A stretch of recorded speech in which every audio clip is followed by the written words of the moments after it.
बिस्मिल्लाहिर्रहमानिर्रहीम, अस्सलाम वालेकुम। आप देखें स्पोर्ट्स फ्लिक्स पीएसएल स्पेशल और मैं हूं हमजा शफीक। तो जनाब, पाकिस्तान सुपर लीग सीजन 10 दिन के वक्फे के बाद कल से जो मैच का आगाज हुआ रात 7:30 बजे क्रिकेट ग्राउंड में हमने देखा कराची किंग्स वर्सेस पेशावर ज़ल्मी का मार्का जो था, क्या आला तकरीबात का इनेकाद किया गया था। आपने ये भी देखा जिस तरह से आतिशबाजी का मुजाहरा किया गया, सिंगिंग परफॉर्मेंस थी, साहिर अली बग्गा थे और दीगर आर्टिस्ट जिन्होंने परफॉर्म किया, हैट्स ऑफ टू देम। और सबसे बढ़कर बात यह थी कि पाक अफवाज की शाना बशाना कौम आज भी रावलपिंडी क्रिकेट ग्राउंड में मौजूद थी।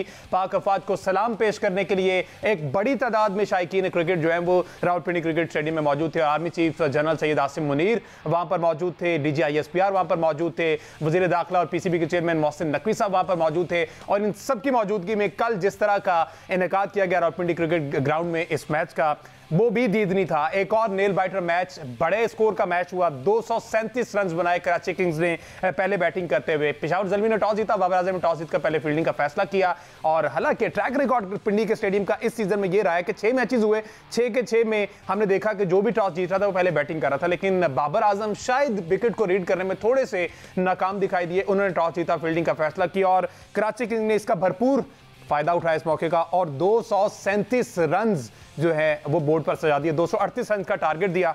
दूसरे एंड पर देखा कि 214 तक पेशावर ज़ल्मी की टीम गई। 5 विकेटों के नुकसान पर 20 ओवर मुकम्मल किए, लेकिन 23 रन से कराची किंग्स ये मैच जीतने में कामयाब हो गया।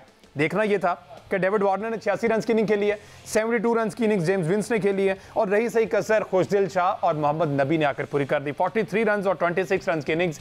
बॉलिंग डिपार्टमेंट जो है वो कंप्लीटली क्लूनेस नजर आया पेशावर ज़ल्मी का, जिसकी वजह से पेशावर ज़ल्मी ये मैच हार गया। और हमने देखा कि बाबर आजम ने भी पोस्ट मैच सेरेमनी में कहा कि एग्जीक्यूशन बॉलिंग डिपार्टमेंट से उस तरह से नहीं हो पाई जिस तरह से हम एक्सपेक्ट कर रहे थे। तो बाबर आजम की बात करें तो बाबर आजम ने कल 94 रन की इनिंग्स खेली है जनाब, ऑन जस्ट 49 बॉल्स और 191 के स्ट्राइक रेट से बाबर आजम ने कल का मैच खेला, जिसमें 10 चौके 4 छक्के शामिल थे। और ये बाबर आजम कुछ और ही तरह के बाबर आजम कल के मैच में नजर आए हैं, जिन पर एक टैग था कि T20 क्रिकेट नहीं खेल पाते, लेकिन कल उन्होंने साबित किया कि कंडीशन जैसी भी हो बाबर आजम हमेशा से बड़े रन करने में कामयाब होते हैं। लेकिन मसला फिर यही था कि दूसरे एंड पर बाबर आजम का साथ देने वाला कोई नहीं था। हमने देखा साइम अयूब 47 रन बनाए, अच्छी इनिंग्स खेली। मोहम्मद हारिस जो है 9 रन की इनिंग्स खेलकर जो है वो दगा देगा टीम को। TKC जिन पर बड़ा इंहिसार था 20 रन की इनिंग्स खेली और इसके साथ साथ मैक्स ब्रायंट ने 7 रन। ये 2 खिलाड़ी थे जो बैकबोन साबित हो सकते थे टीम की और बाबर आजम को सपोर्ट कर सकते थे, मैच जितवा सकते थे,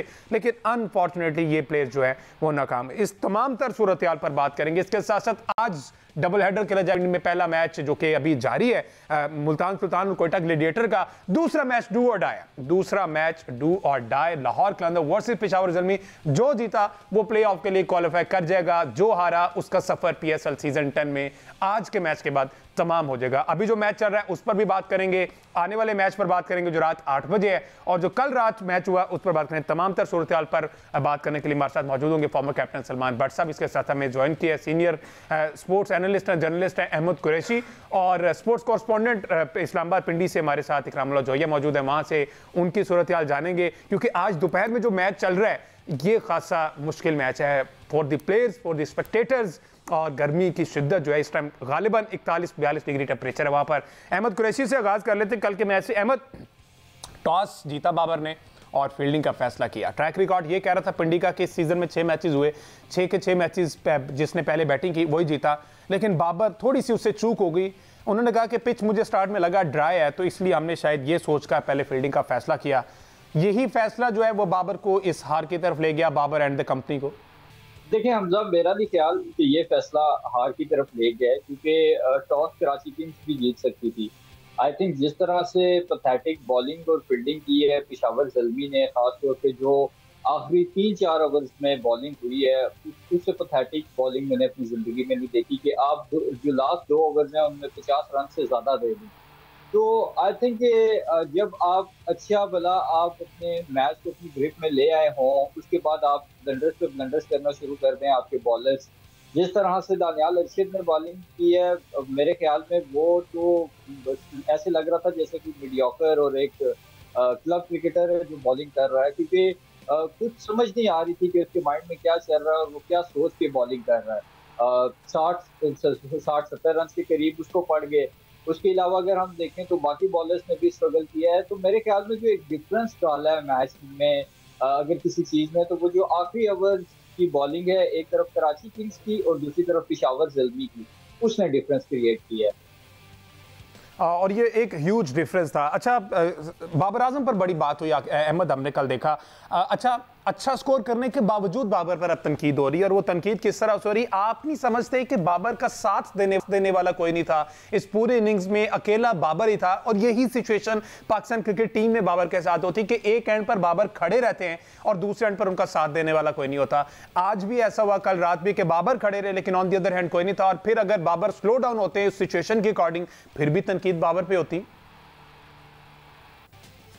देखिए हमजा, पाकिस्तान में एक ट्रेंड बन चुका है, अगर आपने सोशल मीडिया पे वायरल होना है, अब आपको पब्लिसिटी चाहिए, तो या तो बाबर की अंधी तारीफें करनी शुरू कर दें या फिर बाबर पे अंधा क्रिटिसिज्म करना शुरू कर दें। क्योंकि इस वक्त अगर पाकिस्तान में क्रिकेटिंग पॉइंट ऑफ व्यू से देखें तो बाबर से बड़ा ब्रांड कोई नहीं है। तो ऑब्वियसली जब आप उस पर तनकीद करेंगे तब भी आप को व्यूअरशिप मिलेगी, और अगर आप कोई अंधी हिमायत करेंगे तब भी आपको व्यूअरशिप मिलेगी। तो मेरे ख्याल में जो लोग बाबर पे तनकीद कर रहे हैं उनको शर्म आनी चाहिए। ये तो वो हिसाब है कि आटा गूंदी है तो हिंदी भी है। अब बाबर अगर रन करे ना करे तो तब तो तनकीद समझ आती है, लेकिन अब जिस तरीके से उसने बैटिंग की है, रन रेट पे भी उसकी बात होती थी, रन रेट उसका 191 है।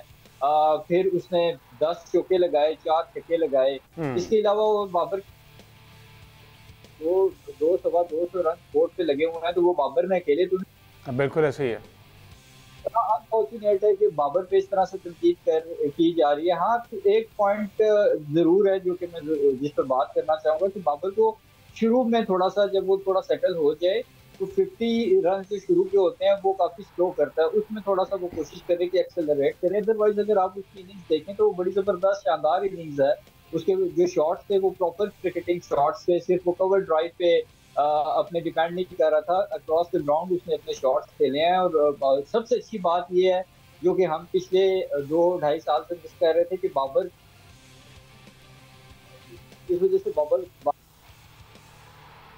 जाता था या स्लिप में कैच दे बैठता था, या अगर विकेट टू विकेट बॉल था और इन स्विंग हल्का सा होता था तो बाबर को एलबीडब्ल्यू होता। अच्छा, और उन्होंने अहमद कल एडमिट भी किया कि मैं जो है वो मेहनत तो कर रहा हूँ, पहले जितनी दफा भी मैं आउट हो रहा हूँ ये मैं अपनी गलतियों की वजह से आउट हो रहा हूँ। तो वो एडमिट कर रहे हैं कि मेरी कुछ गलतियां हैं, मैं उनको ओवरकम करने की कोशिश कर रहा हूँ, which is a good thing कि मेहनत कर रहे हैं बाबर। और उन्होंने कहा कि टेक्निक जो है ना वो मेरी ये नेचुरल है, इसी टेक्निक को कैरी करके मैं जो है वो T20 क्रिकेट भी खेल सकता हूँ, मैं ODI भी और मैं टेस्ट क्रिकेट भी खेल सकता हूँ। तो ये बात तो ठीक थी। और कल हमने ग्राउंड में भी देखा जिस हद तक बाबर को सपोर्ट की गई। इकरामुल्लाह जोया भी वहां पर मौजूद थे। इकराम, सबसे पहले तो अस्सलाम वालेकुम, वेलकम टू द डिस्कशन। सूरत हाल कल की क्या रही है? एक बड़ी शानदार तकरीब हमने देखी, चीफ ऑफ आर्मी स्टाफ वहां पर मौजूद थे, DGISPR थे, मोहसिन नकवी साहब खुद थे, टीम ऑनर्स मौजूद थे, और क्राउड बहुत बड़ी तादाद में जो है वो दोबारा से PSL को वेलकम करने के लिए स्टेडियम में मौजूद था। तो एक बड़ा स्ट्रॉन्ग और बड़ा क्लियर मैसेज गया हमारे हमसाया मुल्क को कि जो मर्जी हो जाए, हम अमन पसंद लोग हैं और हम क्रिकेट को प्रमोट करने वाले, खेलों को प्रमोट करने वाले लोग हैं, और हमने कल ये फिर से साबित किया है। जी वालेकुम अस्सलाम। आपकी तमाम अल्फाज को मैं सेकंड करता हूँ, और बड़ा जबरदस्त किस्म का एक नज़ारा था जो शायद मैं आज अल्फाज से आपको नाजरीन को जो है वो ना बता सकूं, जो कल हमने अपनी आंखों से देखा। और जो आंखों से हमने देखा उसमें जब आतिशबाजी का मुजाहरा हुआ तो पूरी कौम की तरह जो है वो जितने भी शायकीन क्रिकेट थे वहां पे मेरे ख्याल में जगह नहीं थी दिल धरने की भी। स्टेडियम की जो सूरत हाल थी, शायकीन क्रिकेट जो है वो पाकिस्तान का झंडा हाथों में लिए जो है वो इतना जोश जज्बा और वलवला जो है वो दिखा रहे थे, और पाक फौज के शाना बशाना वो कह रहे थे कि हम साथ खड़े हैं। और उनके जो नारों की गूंज थी वो शायद इंडिया तक पहुंची होगी, और उसमें इंडिया को साफ ज़ाहिर पता चला होगा कि ये अमन पसंद खेल के शदाई लोग जो हैं इनके साथ पंगा जो है वो अच्छा नहीं है। तो जैसे ही आर्मी चीफ जो है वो रावलपिंडी क्रिकेट स्टेडियम कल पहुंचे तो साथ ही जो है वो नारों के साथ जो है वो उनका खूब इस्तकबाल जो है वो किया गया था। कल बड़ा जबरदस्त किस्म देखें, खेल के साथ साथ जो है वो एक मुतहिद होकर जो है वो खेलों को प्रमोट करना वो पाकिस्तानियों से बेहतर कोई नहीं कर सकता। और कल हमने दिखाया, पाकिस्तानियों ने दिखाया, खासतौर पर शायकीन क्रिकेट ने दिखाया, और रावलपिंडी क्रिकेट स्टेडियम में ऐसा माहौल बना जो शायद अब वैसे अल्फाज में आप तक पहुंचाना जो है मुमकिन नहीं है। लेकिन उसका जो थोड़ा सा खाका है वो मैं आपके साथ पेश करूं। जब आतिशबाजी की गई और सेलिब्रेशंस की गई, हमारी जीत की, फतह की, हमारे फौज को जो है वो सलाम पेश किया गया, और PSL जो है वो फौज के नाम जो है वो किया गया। तो ये वो लम्हे थे जो इमोशनल कर रहे थे हमें, और खासतौर पर खेलों के मैदान में और खेल को फ्रो करते हुए। और उसमें PCB के चेयरमैन भी वहां पर मौजूद थे, बाकी टीमों के जो तमाम जो ऑफिशियल थे वो वहां पर मौजूद थे। बड़ा जबरदस्त किस्म का कमबैक था।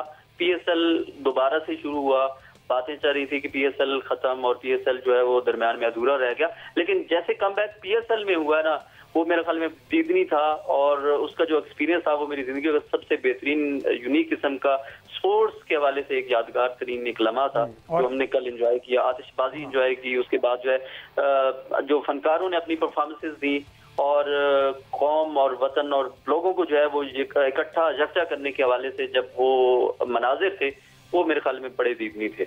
बिल्कुल ठीक है। और इसी तरह कल हमने देखा कि IPL का भी उधर से आगाज़ हुआ, उन्होंने भी 17 तारीख दी हुई थी, और उनका मैच जो है बारिश की नज़र हो गया, और वो अपनी वो जो शिकस्त का मलबा उठाया बारिश में ही चल दी। और हमने जिस तरह से अपनी फतह का मज़ा लिया, इसको इंजॉय किया मैच समेत, वो सारा कुछ दीदनी था। और जिस तरह से करामुल्लाह ने बताया कि ये अल्फाज में बताना ये आसान नहीं है। जो कल मनाजिर वहाँ पर देखे और पिंडी के लोगों ने देखा, एक जैम पैक फुल स्टेडियम था, और इस स्टेडियम में जिस तरह से आतिशबाजी का मुजाहरा किया गया, आर्म्ड फोर्सेस को सैल्यूट पेश किया गया, ट्रिब्यूट पेश किया गया। और आज के जो मैचेस चल रहे हैं, ये दोनों आज का भी जो चल रहा है और जो रात को होना मैच, वो ये आज के मैचेस जो है वो पाकिस्तान नेवी के नाम कर रहे हैं, आर्म्ड फोर्सेस के नाम कर रहे हैं। इस पर फर्दर भी बात करते हैं, एक ब्रेक लेते हैं, ब्रेक के बाद सलमान भट्ट साहब एंजॉय स्टे विद अस।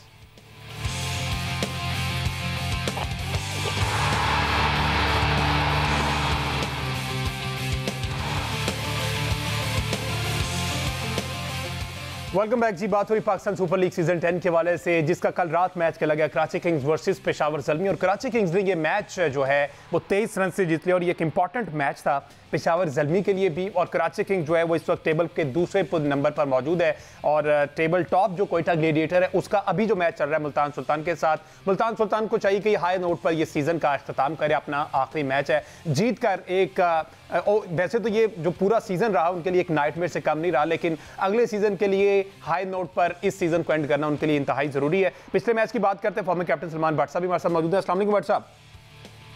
वालेकुम अस्सलाम, बहुत शुक्रिया हमजा।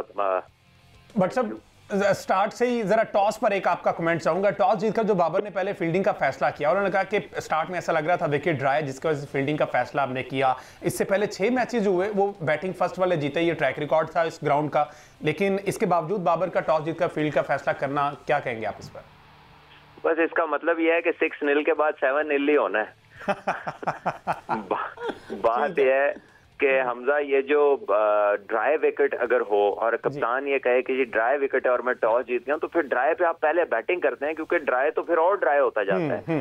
लेकिन ये वजह हो सकती है कि उन्होंने ड्यू को एंटिसिपेट किया हो, जो कि कल आई नहीं, बिल्कुल भी ड्यू नहीं आई, और हल्की हल्की हवा चल रही थी, क्योंकि गर्मी इतनी ज्यादा पड़ रही है पिंडी में और आप पंजाब के हिस्सों में, कि यहाँ पे आप एक्सपेक्ट करते हैं कि ओस आएगी, लेकिन थोड़ी सी हवा थी जिसकी वजह से ओस तो बिल्कुल भी नहीं आई। और कह लीजिए कि मेरा ख्याल है कि पहले उन्हें बैटिंग करनी चाहिए थी इन एनी केस, क्योंकि पिच बहुत ही ट्रू था और यहाँ पे बड़े बड़े रन्स बनते हैं। आपको भी मालूम है पिंडी यूजुअली एक हाई स्कोरिंग वेन्यू है, तो जब एक बड़ा स्कोर बन जाता है तो चेजिंग साइड पे बड़ा प्रेशर होता है उसका। तो आई थिंक एक अपॉर्चुनिटी लॉस्ट कहेंगे। और उसके अलावा भी कप्तानी में भी बेशतर गलतियां थी। अगर आपको पहले बॉल पे विकेट मिल गई, पहले ओवर में आपने थोड़ा दबाव डाल दिया ऑपोजिशन पे, तो उनके तो खेलने वाले ही ऊपर वाले 3 हैं, यानी कि वार्नर और उसके साथ विंस, तो वहां पर आप स्पिनर को दूसरा ओवर दे रहे हैं, हल्का सा बॉल स्विंग हो रहा है, आप क्यों साइम अयूब को लगा रहे हैं? यानी आप 5वें बॉलर की कमी दूसरे ओवर से पूरी करनी शुरू हो गए। भैया आपको अगर विकेटें मिलती हैं तो वो विकेटें लें, जब टीम पूरी दबाव में आए वहां पे आप ओवर निकालें। लेकिन समझ नहीं आती मुझे कि जो है इस तरह की जो डिसीजन मेकिंग है वो क्यों अभी तक इम्प्रूव नहीं हो रही। मतलब 4 साल इंटरनेशनल कप्तानी भी की है उन्होंने, जितनी बैटिंग के हम उनकी तारीफ करते हैं, कप्तानी एक ऐसा एलिमेंट है जहां पर वो बिल्कुल भी कह लीजिए कि कल का मैच को आप किसी तरह से भी आप उसको एंडोर्स नहीं कर सकते। अच्छा सुमा भी, डू यू थिंक कि जो टर्निंग पॉइंट था, एक टाइम पे ऐसा लगा कि अंडर 200 जो है वो रिस्ट्रिक्ट कर सकती है पेशावर ज़ल्मी कराची को, लेकिन 2 ओवर में 11-12 बॉल पे 52 रन्स लग गए अली रजा और अहमद दानियाल को। वो टर्निंग पॉइंट होगा, वहां पे फिर आकर गिव अप कर दिया गया।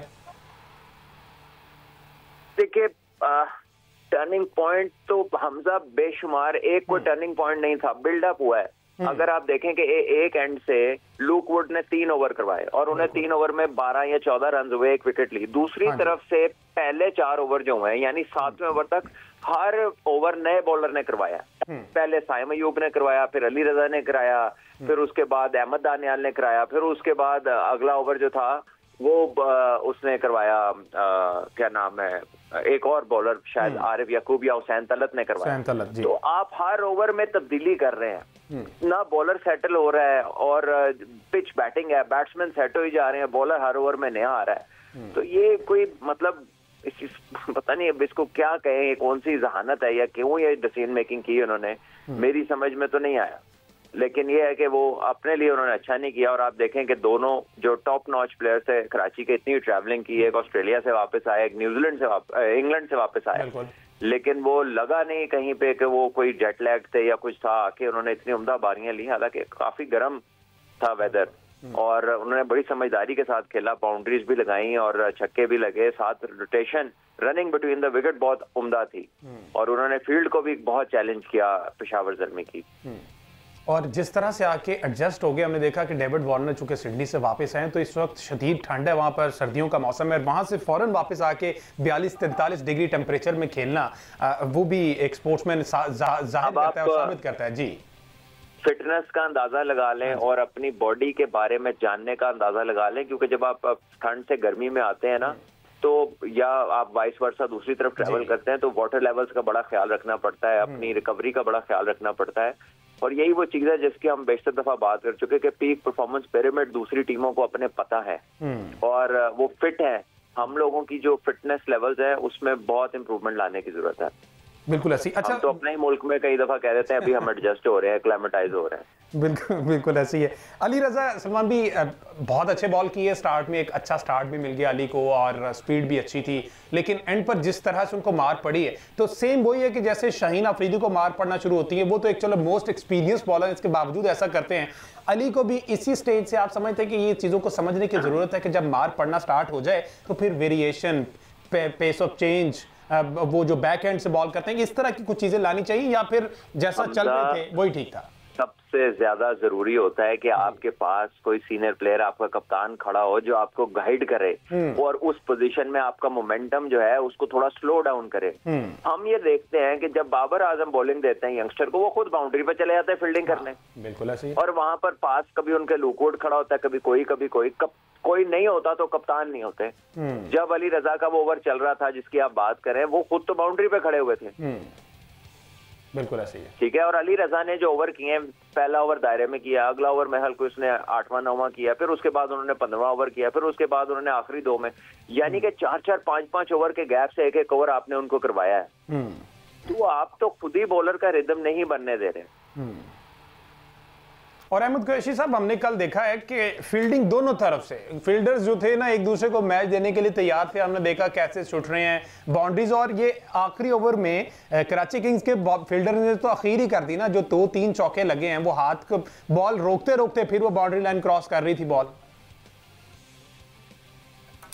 कराची की टीम तो ये शुक्र करे कि मैच में अभी 25-30 रन का डिफरेंस था। अगर यही कोई 8-10 रन का डिफरेंस होता तो फिर कराची वाले अभी बैठ के सोग ही मना रहे होते, क्योंकि फील्डिंग वाकई बहुत पैथेटिक रही है ओवरऑल मैच में। और आई थिंक कि पेशावर ज़ल्मी ने अगर सिर्फ अपने आखिरी 2 ओवर, जैसे मैंने पहले भी कहा कि अच्छे तरीके से डिलीवर किए होते, आखिरी 2 ओवर्स ने मैच में डिफरेंस डाला तो शायद इतना ज़्यादा स्कोर ना होता, और अगर इतना स्कोर ना होता तो पेशावर ये मैच जीत भी सकता था। तो आई थिंक कि अब क्योंकि नॉकआउट स्टेज आ रहा है, हर टीम को ये मेक श्योर करना पड़ेगा कि अपनी फील्डिंग के स्टैंडर्ड को जितना हाई रख सकते हैं उतना हाई रखें। क्योंकि देखें हमजा, बैटिंग और बॉलिंग आपकी एक तरफ, आपकी जो फील्डिंग है लिमिटेड ओवर क्रिकेट में, खासतौर पर T20 में फील्डिंग आपको काफ़ी हद तक मैचेस जीताती है। और एक तरफ हमने देखा है कि पावर प्ले के जो ओवर्स हैं वो काफ़ी हद तक डिसाइडर होते हैं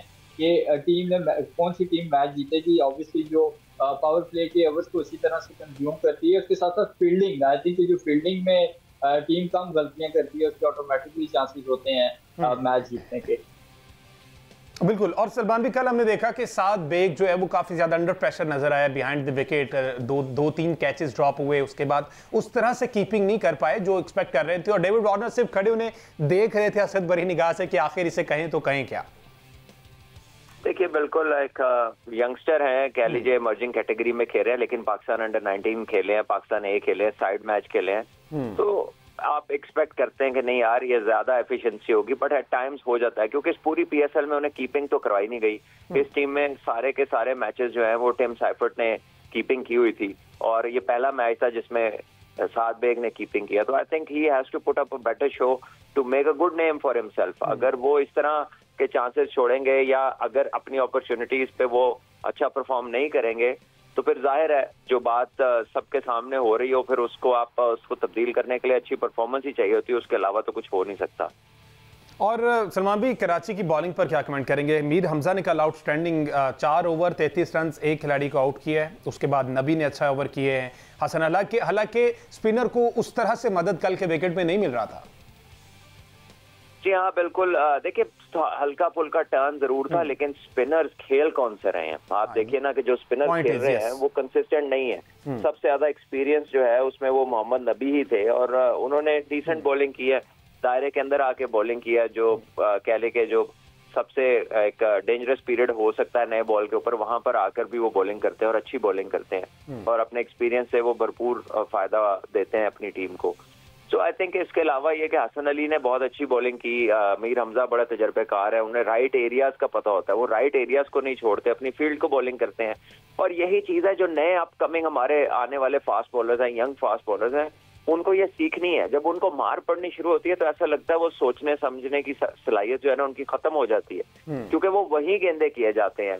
कल भी एक ओवर में अब्बास अफरीदी को चौके छक्के लग रहे थे और वो अपनी बैक ऑफ द हैंड गुगलियां किए जा रहे थे, और वहां पर कोई यॉर्कर उन्होंने ट्राई नहीं किया, कोई पूरा बाउंसर ट्राई नहीं किया।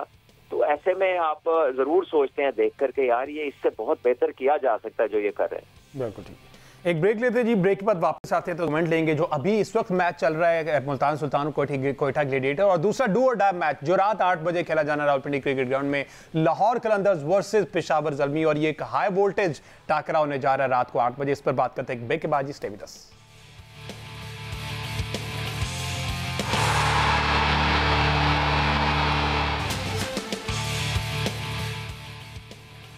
वेलकम बैक जी। बात हो रही पाकिस्तान सुपर लीग सीजन 10 के हवाले से, जिसमें अभी जो मैच चल रहा है मुल्तान सुल्तान वर्सेस कोयटा ग्लेडिएटर, इस पर तो बात करेंगे ही, लेकिन जो आज एक हाई वोल्टेज टाकरा और मार्का है Peshawar Zalmi versus Lahore Qalandar, do or die match for both teams. जो जीता वो प्लेऑफ के लिए क्वालिफाई, जो हारा उसका सफर पीएसएल सीजन 10 में आज तमाम हो जाएगा। अगर स्कोर कार्ड की बात करें, टेबल की बात करें, तो पेशावर इस वक्त 8 पॉइंट्स के साथ है और लाहौर 9 पॉइंट्स के साथ है। दोनों के एक मैच बाकी हैं जो आज रात खेले जाएंगे। सलमान भट्ट साहब, क्या समझते हैं? आज का मैच इंतहाई इंपॉर्टेंट मैच है। अब कल का मैच भी देखा, अभी जो मैच चल रहा है, अब रात को क्या कंडीशन हो सकती है? यहां पर टॉस जीतकर अगेन जो भी टॉस जीतेगा उसको बैटिंग करनी चाहिए। जी हाँ, बैटिंग ही करनी चाहिए क्योंकि कंडीशंस बड़ी ट्रू हैं बैटिंग के लिए, और पिच जितना इस्तेमाल होता जाता है उतना डिटेरियोरेट होता है। तो मेरा ख्याल है इसका जितना पहले इस्तेमाल हो उतना बेहतर है, और प्रेशर भी होता है। अगर आप अच्छा बड़ा स्कोर कर लेते हैं तो ऑपोजिशन पे खासा प्रेशर भी आप बना लेते हैं। ऐसे में जो दफाई हमने देखा कि डिफेंस करती हैं टीमें, उन पे थोड़ा सा लेस प्रेशर होता है। उनका यही है कि जो हमारे कुछ यंगस्टर हैं या कुछ प्लेयर्स हैं जो फील्डिंग में कह ले के थोड़ा सा अंडर प्रेशर नजर आते हैं कि ऊंचा कैच आता है, जब कैच आता है तो वो फंबल करते हैं, कैच उनसे छूटता है। लेकिन बाय एंड लार्ज जो पहले खेल के बड़ा स्कोर करती हैं टीमें वो खासी मजबूत नजर आती हैं, स्पेशली इधर पिंडी के अंदर। तो स्टैट्स भी यही बताते हैं और आंखों देखा हाल भी यही बताता है। तो मेरा ख्याल है यही फैसला होना चाहिए। बहरहाल मुकाबला कांटेदार है क्योंकि आज एक टीम ने घर जाना है और एक ने अगले राउंड में। अच्छा सलमान भी, पेशावर की टीम तो मोर और लेस सेम ही प्लेइंग 11 होगी। आप समझते हैं लॉ में डेफिनेटली 1 से 2 तब्दीलियां होंगी, पेशावर को इसी को कंटिन्यू करना चाहिए? देखिए, प्लेयर चेंज हुए हैं ना, लाहौर के प्रोफेशनल्स भी चेंज हुए हैं। डैरिल मिचेल नहीं है तो शाकिब अल हसन आ जाएंगे उनकी जगह, ठीक है। बाकी वो किसको खिलाते हैं, कहाँ फिट इन करते हैं, वो लाहौर का आप कुछ कह नहीं सकते। उन्होंने आसिफ अली से ओपन करा दी थी, ठीक है। लाहौर की टीम अनप्रेडिक्टेबल है इन अ सेंस के they can come up with any idea, ठीक है, and with their own logic। तो उसमें आप कुछ प्रेडिक्शन उस तरह से कर नहीं सकते कि वो क्या खिलाएंगे, किसको खिलाएंगे। मेरे ख्याल में तो उनके पास सलमान मिर्जा है, वो जो इतने बेहतरीन बॉलिंग की नेशनल T20 में उन्होंने उन्हें एक मैच नहीं खिलाया इस पूरे सीजन में।